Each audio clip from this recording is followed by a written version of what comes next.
notice is the color palette. It's changed. We've added some airy colors, some blues, some champagne. Another great feature is our adjustable headsets. They're all leather now, if you want to take a look. I'll also draw your attention to our screens. They are now 13.3 inches wide. We've also added the USB port A and C, as well as a charger underneath the seats.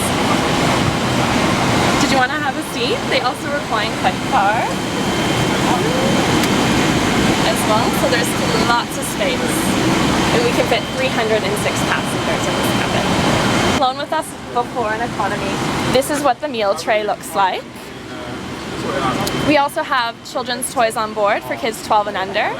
On request, we also have some formulas, diapers, amenities like that for infants. I'll also bring your attention to our amenities kits. If you're traveling with us from over 9 hours, you get one of these in economy. I'll just open it up for you. We just have eye shades, earplugs, toothbrushes, socks, and all of that wonderful stuff inside. How many plug points are there? So if you've got 4 seats like that. How many plug points in terms of USB? Just in a row, yeah. Yeah, so on each screen we have 2 USB ports, so 2, 4, 6. And then underneath the seat, depending on the row and the configuration, for seats of 4, like this, we have 2 charging stations here. And in seats like this, there's 1. So this is an interesting thing, that on the front seats, although you also get extra legroom, but you also, there's one plug and you can see the USBs are under the seat instead of instead of the seat in front. So. Aside from the change in color palette, there are 3 economy class cabins, a small one at the front, this larger one, and then a pretty large one at the back as well. How many seats were there in total? In total, in economy class, we have 306. In our business class cabin, 42. In 6 suites in first class. Yeah, of course, if you want to have a seat. So this is what it's like if you're sitting in your seat normally. I've reclined the seat backwards, so it is pretty close. Let's see if I can take a shot of myself from a distance. So this is what it's like.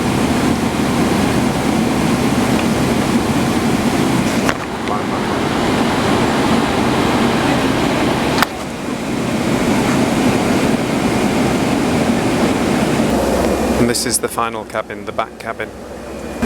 3, 4, and then 3. If you go right to the back and go to row 45, you'll find at this point the 3 seats, because of the narrowing of the aircraft, become 2. So from row 46, instead of it being A, B, C and then straight onto D, E, F, G, you've got A, B. So all of a sudden you've got more room there. Now that might mean people just end up standing by you to wait to go to the restrooms.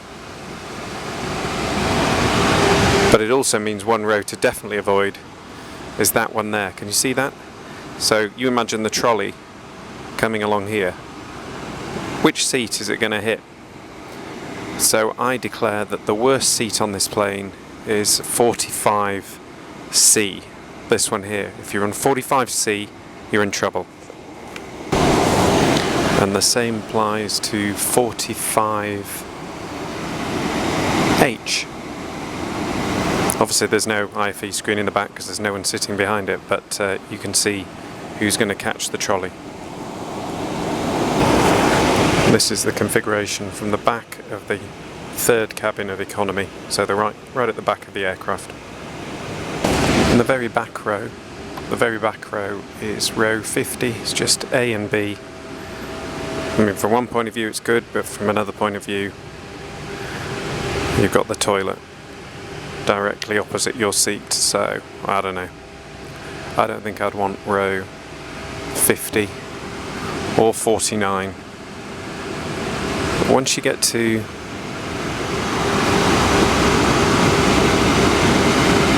48, it's probably beginning to get a bit bearable. 2 rows of 47 and 46, that's what I'd go for. Actually, I was just chatting to a flight attendant, and he said, yeah, he agrees that this seat might get hit. This, you know, the one I said was the worst, 45H, and on the other side is the worst, but someone did point out that they could recline the seat and not get, you know, not bother anyone else. I mean, you might get banged again as these guys are getting out, but because it's at a bit of an angle. Have a look at this. But I can see the point, yeah, at least you could recline back. Personally, I wouldn't sit there. So you can see here that there are 2 power charging points for each 4 seats, and the side aisles of 3 there's only 1. You can charge via USB under the IFE screen, so for mobile phones and iPads that's fine, but if you've got a laptop, if you're actually working or you need something with proper power or that needs powering with that power, then bear in mind there are only 2 there and 1 at the seats at the sides. If you want exit row seats at the back of the bus, they're row 37 in this configuration, so that's 37 H, J and K. They're pretty good. I mean, it'll be noisy because they'll be doing the catering from up here, preparing some of it, but they're good seats. Here they are, viewed from the front. And those green lights that you can see are the main power for the middle seat, and then USB for the sides.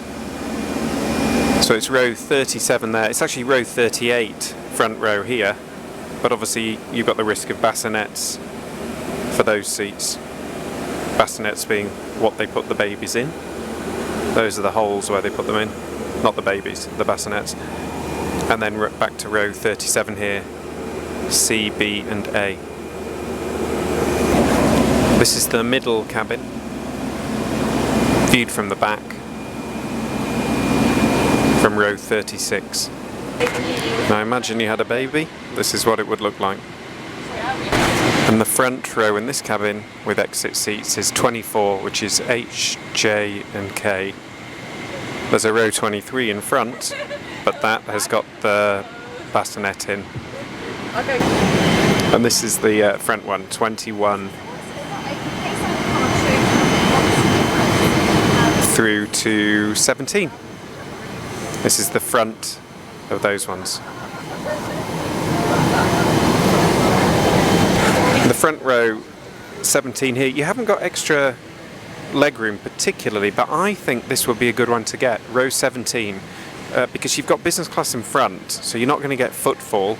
You've got a toilet just behind. It's sort of like a mini premium economy without any difference to the seat. But if I was going to fly economy on Emirates, I'd pick one of those. I'd probably pick the front row of each one of the cabins at the side, or I'd pick anything on this front row, row 17.